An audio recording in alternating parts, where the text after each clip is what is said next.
Os alumnos do CIP Xosé Luís Taboada en Carballedo poderán coñecer un pouco mellor a vida e obra de Picasso, xa que o Concello organizou en colaboración coa Consellería de Cultura a través do programa Letras Vivas un obradoiro de coñecemento dedicado ao pintor.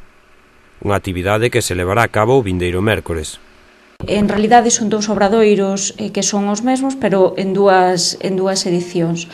É unha actividade que se titula Un día con Picasso. Entón, pretende un pouco dar a coñecer tanto a vida como a obra deste famoso artista e pintor, non?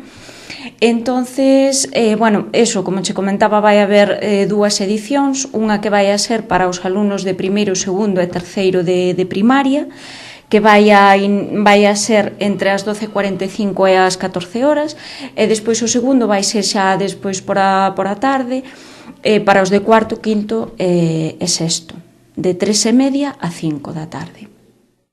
Unha actividade participativa na que os rapaces, ademais de coñecer un pouco máis a vida e obra dun dos xenios da pintura e escultura do século XX, rematarán elaborando unha caricatura, polo que é preciso que o mércores leven ao colexio unha foto tamaño carnet para facer o autorretrato.